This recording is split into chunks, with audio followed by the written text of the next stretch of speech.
말씀을 해주시네요. 감사합니다. 앞서서 광고 빠뜨린 거 하나. 우리 친구들 지난주에 우리 달란트 잔치 했잖아요. 그거 선물을 이제 오늘 받을 건데 밥을 다 먹고 1시 20분까지 유초동부실에 모일 거예요. 근데 1시 20분 전에는 이제 또 모임을 하고 있을 거거든요. 그래서 20분 땡 그 이후로 문을 똑똑하고 들어올 수 있어야겠죠? 달란트 잔치 챙긴 거 들고 선물 받으러 오면 되고요. 오늘 말씀을 한번 전하도록 하겠습니다. 우리 친구들에게 전하는 거라서 이런 식으로 말투를 해도 될까요? 네. 감사합니다. 대신 우리 친구들 잘 들어줬으면 좋겠어요. 자, 먼저 퀴즈를 낼 건데 우리 친구들 10개명 다 외우고 있죠? 네. 유초등부 친구들 10개명 대회도 하고 막 다 외웠는데 그 중에서 하나를 문제를 낼 거예요. 근데 그 문제를 답을 맞춘 친구에게는 이 맛있는 마이쮸를 주도록 하겠습니다. 마이쮸 잘 보이죠? 저 뒤에 있는 친구들도 손 번쩍 들어주세요. 10개명 10가지 중에 하나를 문제를 낼 거예요. 보여주세요. 자, 여기 빈칸에 들어갈 손, 여기 예주가 되게 빨리 들었던 것 같아요. 예주 일어나서 크게 한번 말해주세요.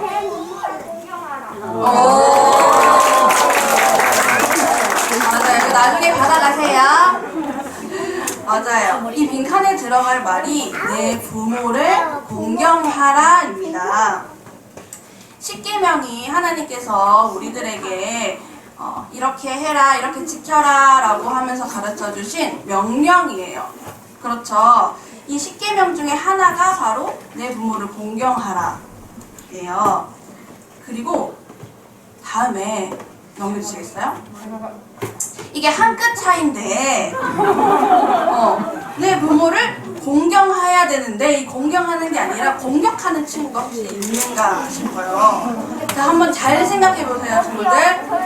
내가 부모님 너 이렇게 하는데 내가 부모님 말씀할 때 막 대들고 말 안 듣고 부모님께서 이렇게 말씀을 하고 있는데 너는 떠들어라, 나는 내 일한다 이렇게 하면서 부모님 무시하고 내 할 일 하고 혹시 이렇게 하는 친구들이 과거에 있었는지 모르겠어요. 그런 친구들은 없죠. 그래요. 성경에 보면 효도를 해서 복을 받았던 롯이라는 사람이 나와요. 짧게 한번 소개를 해보려고 해요. 이 나오미한테는 여기 두 아들이 있었고요. 아직 전입니다. 두 아들이 있었고 그리고 이 두 아들과 결혼한 두 며느리가 있었어요. 근데 세월이 흘러서 이 두 아들이 모두 죽고 말았어요. 죽고 말았어요. 그러자 이 며느리 둘 중에 한 명인 오르바는 자신의 살 길을 찾아서 이 시어머니 나오미 곁을 이제 떠나게 된 거예요. 나오미는 이렇게 어머니 저는 떠나겠습니다 하면서 떠났고 그 오르바는 그리고 나오미는 롯은 나오미 시어머니 나오미 곁을 떠나지 않고 이제 시어머니 곁을 지키게 돼요. 그래서 이 롯을 보고 하나님께서 너무 기쁘셔서 이 롯에게는 어떤 큰 복을 주시냐면 예수님의 조상이 되는 그런 어마어마한 큰 복을 받게 됩니다. 혹시 우리 친구들 중에서 태어나자마자 내가 알아서 먹을 거니까 그냥 숟가락 세팅만 해줘, 내가 알아서 퍼먹을게, 혹시 이렇게 했던 친구는 있을까요? 혹시? 혜민이 아니에요? 그러면 내가 응가 알아서 하고 뒤처리도 알아서 할 테니까 그냥 화장실 어딘지만 좀 가르쳐 주세요 라고 하는 아이가 있을까요? 아니면 내가 알아서 옷 갈아입을 테니까 그냥 옷장 어디 있는지만 알려주세요 라고 하는 애기가 있을까요? 네. 누가 네 했어요? 김태윤이요. 태윤이었어? 맞나요, 어머니? 아마 근데 없을 거예요. 태어나자마자 아기가 그렇게 하는 경우는 없을 거예요. 우리가 태어나면서 계속 누구의 도움을 우리 친구들은 받으면서 살아왔을까요? 아빠, 엄마, 부모님의 도움을 우리가 받지 않고서는 지금 이렇게 우리 친구들이 여기까지 자랄 수가 없었을 거예요. 그러면 우리는 왜 부모님한테 이렇게 효도를 해야 된다고 오늘 전도사님께 서두를 이렇게 길게 얘기를 한 걸까요? 우리 부모님들이 우리 친구들을 이렇게 어렸을 때부터 응애 울면은 이 울음소리가 배고파서 우는 건지 응가했다고 우는 건지 아니면 조금 덥다고 우는 건지 춥다고 우는 건지 정말 귀 기울여서 듣고 다 이렇게 정성껏 우리 친구들을 돌봤거든요. 근데 이 돌본 것이 당연한 거였어요. 그러니까 당연하게 우리 친구들을 어렸을 때부터 돌봤어요. 그렇기 때문에 우리 친구들도 부모님께 당연하게 효도를 해야 되는 거예요. 혜성은 어떻게 생각해요? 효도를 당연하게 해야 되는 거라고 생각하죠? 아니요. 나로 면담을 이제 가지도록 하겠어요. 오늘 본문 말씀 에베소서 6장 1절에 보면 자녀들아 주 안에서 너희 부모에게 순종하라 이것이 옳으니라 라고 말씀을 하고 있어요. 하나님께서는 오늘 우리에게 뭐라고 말씀하시냐면 이 효도는 당연히 해야 되는 일이라고 말씀을 하세요. 그렇기 때문에 우리가 부모님한테 효도하는 거는 당연해요. 자, 내가 양심적으로 이때까지 뭐 한 7년 평생 10년 평생 12년 평생 살아오면서 부모님께 정말 효도하면서 잘 살고 있다 라고 혹시 생각하는 친구가 있다면은 손을 한번 들어보시겠어요? 자, 그러면 혜준이가 유일하게 손을 들었는데 혜준이의 어머니께 한번 질문을 해보도록 하겠습니다. 우리 혜준이가 정말 효도하면서 잘 살고 있다고 혹시 생각을 하시나요? 네. 자, 그럼 검증 타임이 들어가겠습니다. 우리 혜준이가 어떻게 효도를 하던가요? 일단은 자기가 잘 이 위치에서 할 일들을 섭섭해요. 이제 이제 제가 이제 몸이 좀 안 좋거나 아프면 스스로 여기 동생도 챙길 줄 알고 그러고 있습니다. 그래요. 혜준이 지켜보도록 하겠습니다. 뭐 그렇게 생각하는 친구도 있고 이제 한 명 빼고 나머지는 다 내가 그래 효도는 안 하고 있지라고 생각을 하는 것 같네요. 전도사님이 재미난 영상 하나를 준비를 했어요. 이제 이 영상을 보고 이 영상에 나오는 친구는 효도를 하고 있는 친구인지 효도를 하지 않고 있는 친구인지를 한번 보세요.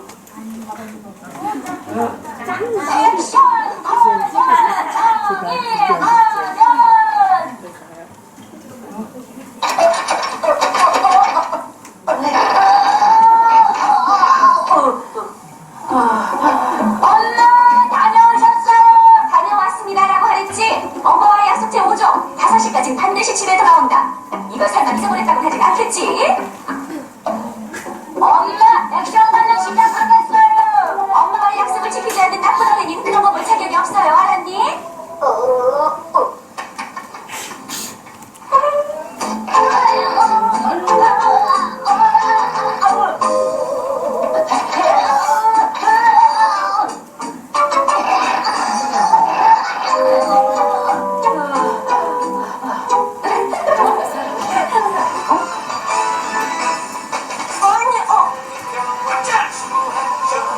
이게 어떻게 된 거야?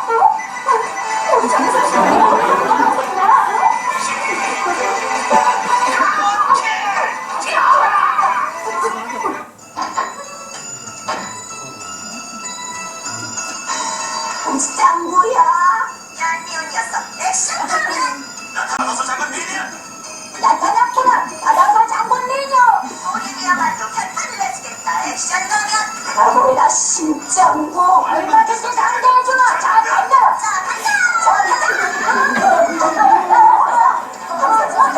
짱구가 어차피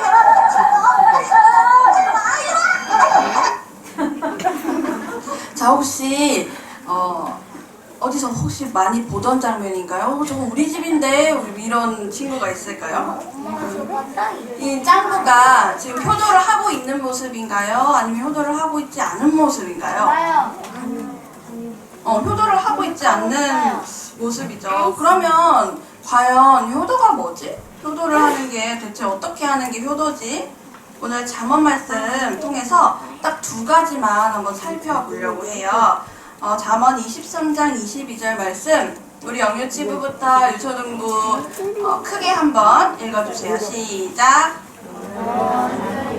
나비에게 청종하고 내 늙은 어미를 경히 여기지 말지니라. 아멘.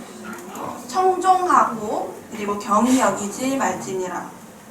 우리 친구들이 자주 쓰지 않은 말이라서 무슨 뜻인지 잘 모르겠죠? 이 청종하고 라는 거는 부모님께서 하시는 말씀을 잘 듣고 그 말씀대로 반드시 즉시 행동하는 것, 이것이 바로 청종이에요. 그리고 경히 여기지 않는다라는 것은 부모님의 말씀을 무시하지 않고 존중하는 거예요.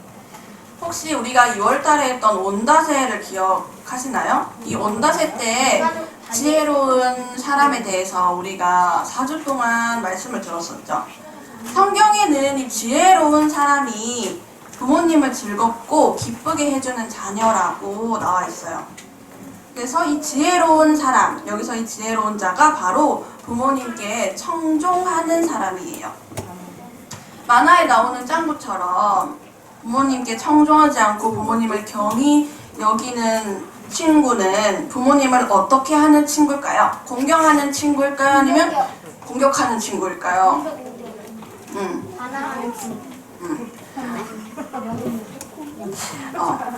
공격하는 친구겠죠.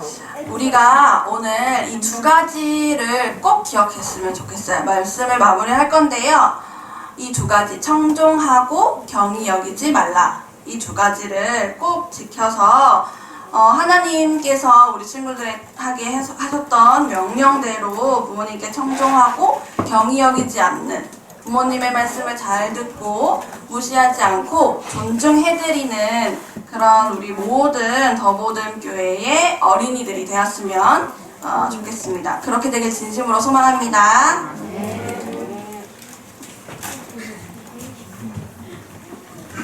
우리 다음 세대를 잘 들었죠? 영유치부, 유초등부, 중고등부, 청년부 얘기까지. 근데 어쩌면 우리 어른들에게도, 장년들에게도 부모의 자녀이들이기 때문에 적용되는 말씀이 아닐까 그런 생각을 해봅니다. 여러분들 지난주에 목회 데이터 연구소에서 설문조사를 했어요. 어떤 설문조사를 했냐면 여러 가지를 했는데 가장 따끈따끈한 그런 내용들입니다. 4가지 정도를 한번 좀 살펴보기를 원하는데요. 첫째는 우리나라 부모와 자녀는 서로 상대에 대해 미안함을 느끼고 있는가? 근데 이 질문을 했는데, 그러니까 서로 상대에게, 부모가 자녀에게, 자녀가 부모에게 미안함을 느끼고 있는가? 그 설문조사를 한 거예요. 거기에서 55%가 한국의 부모는 다른 집처럼 자녀 뒷바라지를 못해서 미안하다. 여러분 미안하신가요? 부모님들? 자녀는 그렇다면 부모에 대해서 다른 집 자식처럼 부모님께 효도를 못해서 죄송하다. 몇 프로나 될까요? 100%. 68%가 자녀들도 부모님한테 미안하다. 그런 마음을 가지고 있는 거예요. 특히 부모는 자녀에게 경제적으로 여유 있게 가정에서 키웠더라면 자녀의 인생이 지금보다 더 나았을 텐데 하는 그런 미안함이 66%나 되었다고 합니다. 경제적 측면에서 자녀에게 많이 해주지 못한 것에 대해서 부모는 늘 미안한 마음을 갖고 있다고 하는 것이죠. 2번째 설문은 이런 거였습니다. 부모에게 현재 자녀에게 현재 부모로 다시 태어난다면 어떨지, 그러니까 부모가 지금 자녀의 부모로 다시 태어나고 싶은지 그걸 물었어요. 근데 와, 우리 부모님들 69%나 현재 자녀의 부모로 다시 태어나고 싶다고 하는 거예요. 여러분들은 어떠십니까? 다시 부모로 태어나고 싶으십니까? 자녀에게 물었습니다. 자녀에게 물었는데 자녀 역시 몇 프로일까요? 지금 부모님의 자녀로 다시 태어나고 싶다. 65%가 현재 부모의 자녀로 태어나고 싶다고 하는 거예요. 첫 번째, 두 번째 설문을 보니까 참 훈훈하죠. 근데 이제 조금 훈훈하지 않는 그런 설문도 있었습니다. 가정에서 아버지의 존재감이 어떤지 여러분 아직 그거 보여주시면 보여주시군요. 가정에서 아버지의 존재감에 대해서 저기는 이제 약하다가 47%예요. 근데 여전히 존재감이 크다는 몇 프로나 될까요? 가정에서 아버지의 존재감이 크다 하신 가정은 몇 프로나 될까요? 36%밖에 안 되더라고요. 36%는 우리 아빠는 우리 가정에서 존재감이 크다. 근데 47% 이상이 아버지의 존재감이 약하다. 근데 아버지의 존재감이 낮은 이유로 어떤 걸 꼽았냐면 소통의 부족함. 아버지가 가족과 잘 소통하지 않는다고 하는 거예요. 대화가 잘 통하지 않는다가 31%, 소통이 잘 안된다가 36%로 나왔습니다. 우리 더보듬의 아버지들은 어떠십니까? 자녀들과 잘 소통을 하는 것 같으세요? 아니면 잘 소통이 되지 않는 것 같으세요? 그리고 마지막으로 이런 질문을 한번 해봤습니다. 가정이 행복하지 않다, 그렇게 응답한 사람의 그 이유가 과연 무엇인가, 그걸 질문해 봤어요. 근데 우리 집이 행복하지 않는 이유 무엇이냐면 바로 소통이 부족하기 때문에, 소통이 부족하기 때문에 바로 그것이 가장 큰 이유라고 하는 것입니다. 가정이 행복하지 않다는 응답자는 그 이유로 서로 이해가 부족해서 다 함께 보내는 시간이 작아서 서로 대화가 잘 통하지 않아서 이런 이유로 우리 가정이 행복하지 않는 것 같다, 그렇게 이유를 꼽았다고 하는 거예요. 우리 가정의 달 5월을 맞이하면서 특별히 온 가족 예배를 드리면서 우리들의 가정들을 다시 한번 돌아보았으면 좋겠습니다. 우리들의 가정은 어떨까? 그러면서 이런 질문으로 한번 오늘 말씀을 좀 나누고 싶어요. 여러분들의 가정은 안녕하십니까? 여러분들의 가정은, 성도님들의 가정 안녕하십니까? 저도 이 부분에 있어서는 자유롭게 자신감 있게 이야기하는 것이 쉬울까요? 쉽지 않을까요? 여러분들, 저도 쉽지 않아요. 솔직히 이런 가정의 달에 이런 가정 설교를 할 때 제가 참 많이 부끄럽기도 하고 부족하기도 하고, 이제 자녀들이 없으면 제가 더 자신감 있게 이야기할 수 있겠는데 자녀들이 듣고 있기 때문에 그렇지 못할 때가 많다고 하는 것입니다. 나의 자녀들에게, 나의 부모님께 우리는 어떻게 하고 있는가? 지난 목요일날 우리 교회의 어르신들, 우리 김혜정 권사님, 최봉리 집사님과 맛있는 점심 식사를 하면서 이런저런 많은 이야기들을 좀 나눴습니다. 그러면서 목회자인 제가 더 잘해야 되겠구나. 그러면서 또 한 가지는 우리 공동체는 모든 세대가 균형 있는 공동체가 돼야 되겠다, 좀 그런 생각을 했습니다. 왜 제가 이런 생각을 했냐면 김혜정 권사님께서 이런 말씀을 하시는 거예요. 제가 나이가 드니까, 시간이 흘러가니까 내가 이 자리에 있는 것이 과연 맞을까? 그런 생각을 종종 왕왕 한다는 거예요. 그러면서 내가 이 자리에 이렇게 젊은 세대들과 어린아이들과 있는 것이 과연 맞을까? 때로는 그런 생각이 들고 때로는 소외감이 든다고 하는 거예요. 성도님들은 어떻게 생각하십니까? 제가 그 말을 하신 권사님한테 혼내지는 못하고 제가 권면을 확실하게 드렸습니다. 지금 권사님의 생각은 성경적으로, 교회론적으로 잘못된 생각입니다. 여러분들, 교회에 젊은 사람들만 있으면 교회가 참 건강하고 좋은 교회가 될까요?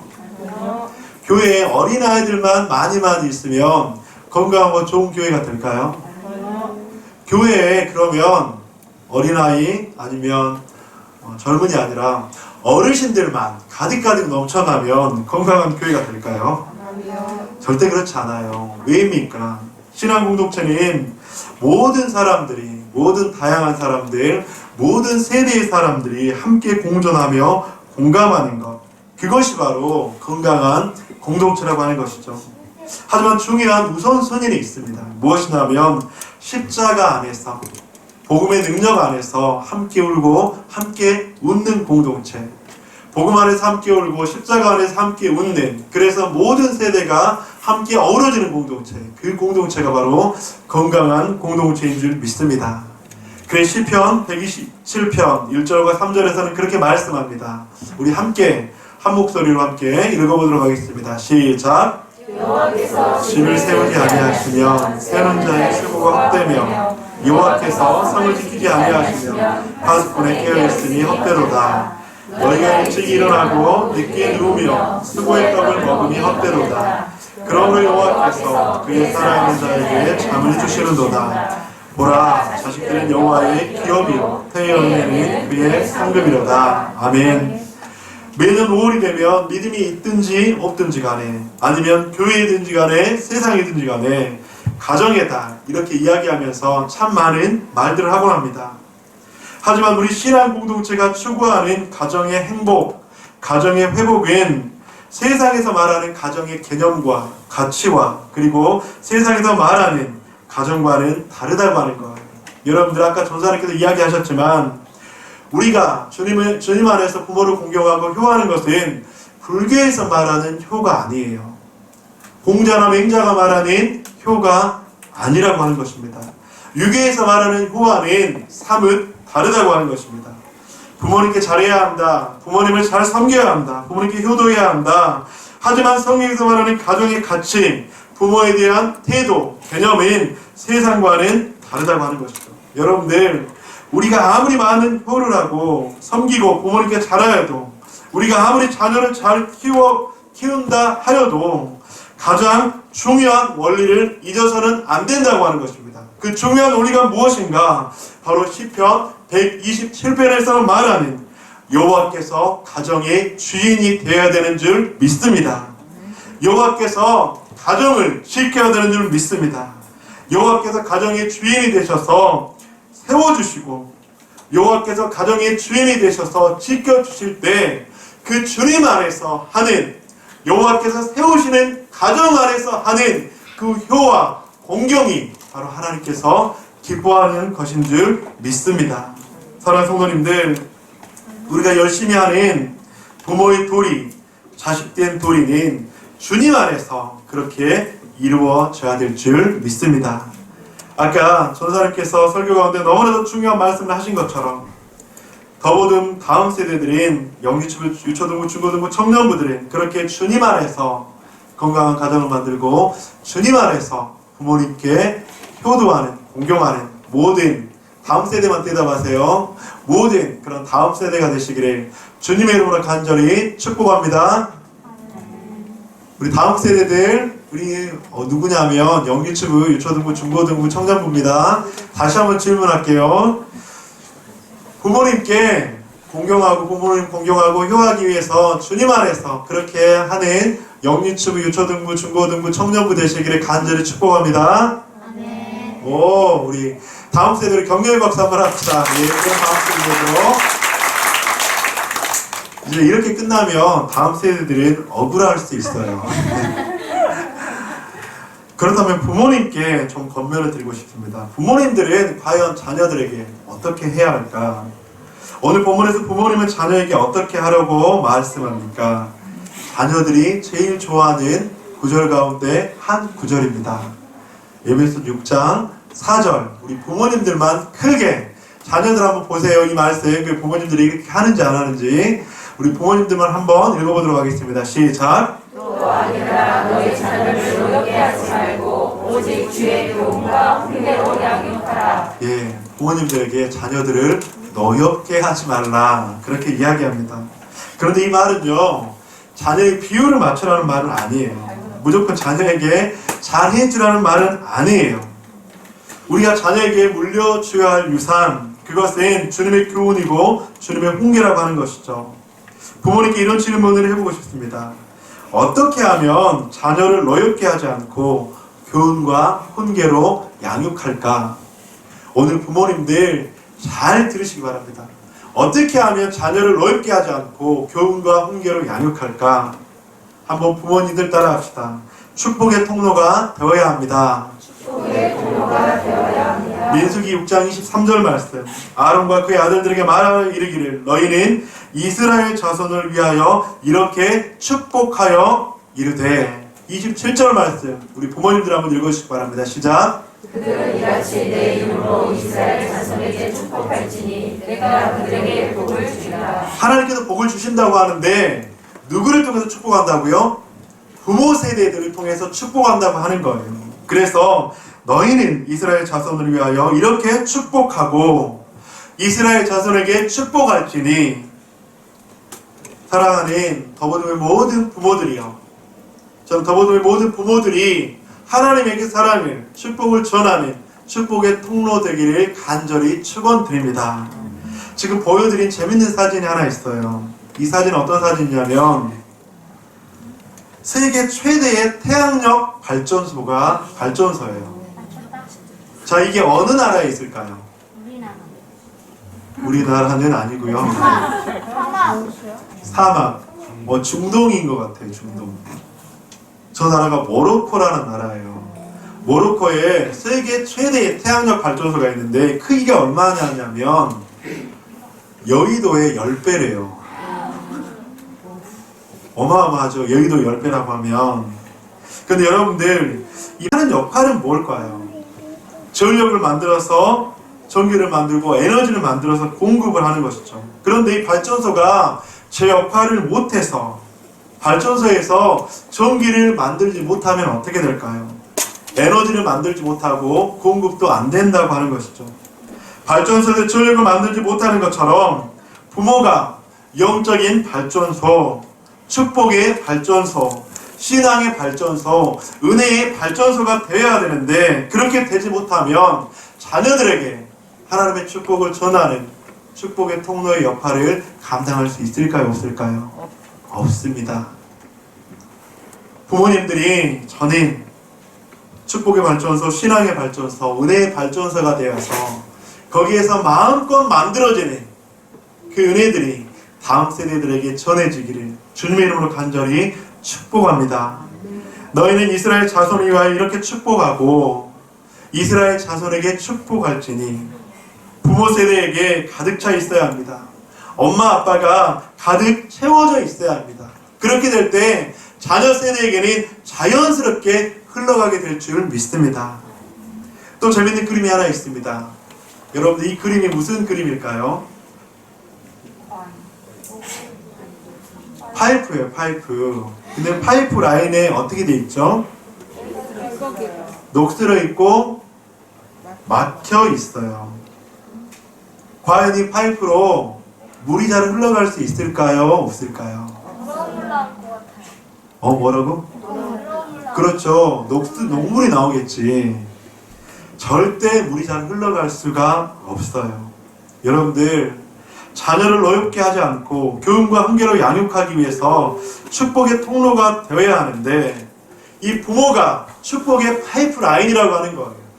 이 축복의 파이프라인 부모가 막혀 있다면, 녹슬어 있다면 축복의 통로의 역할을 제대로 할 수가 없다고 하는 것입니다. 사랑하는 성도님들, 발전소에는 전력이 가득해야 합니다. 파이프라인은 막혀 있지 않아야 합니다. 한번 따라합시다.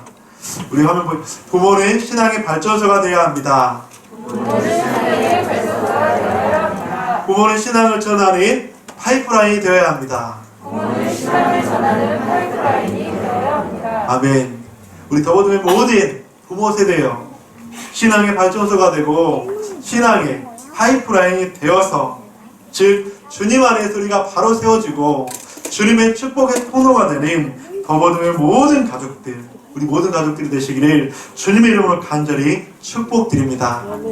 우리 더보듬의 모든 부모님들, 이 시간 우리 자녀들, 우리 엄마 아빠가 신앙의 발전소, 축복의 파이프라인이 되도록 우리 자녀들만, 부모님들을 위해서 격려의 박수 한번 자녀들만 한번 하도록 하겠습니다. 자녀들만. 네.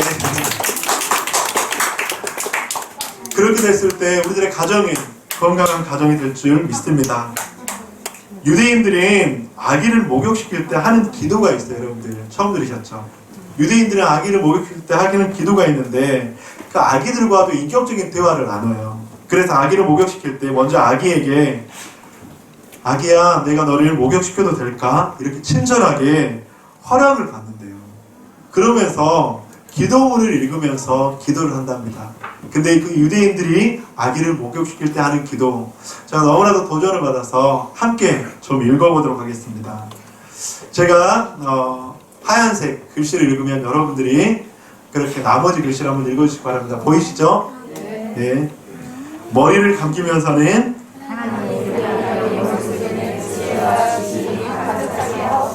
가슴을 씻어주면서는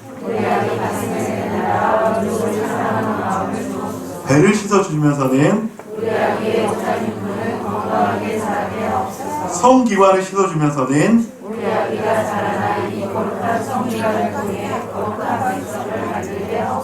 손과 발을 씻어주면서는 엉덩이를 씻어주면서는 등, 허리를 씻어주면서는 여러분 기도 멋지지 않아요? 목사님 우리 애들 다 컸는데요. 늦지 않았습니다. 지금부터 그 자녀를 위해서 축복하며 기도하시는, 그랬을 때 기도하는 부모의 자녀들은 절대로 망하지 않습니다. 기도하는 부모의 자녀는 하나님께서 책임지시고 보호하시고 하나님의 날개 아래 주님의 품 안에서 자라게 될 줄을 믿습니다. 사랑하는 더버듬의 모든 부모 세대여, 자녀를 노엽게 하지 않고 주의 교훈과 훈계로 양육하기 위해서 우리 더버듬의 모든 부모님들이 축복의 발전소가 되고 축복의 신앙의 파이프라인이 되어서 여러분들을 통해서 자녀들에게 그런 귀한 축복이 전해질 수 있기를 주님의 이름으로 간절히 축원드립니다. 아멘.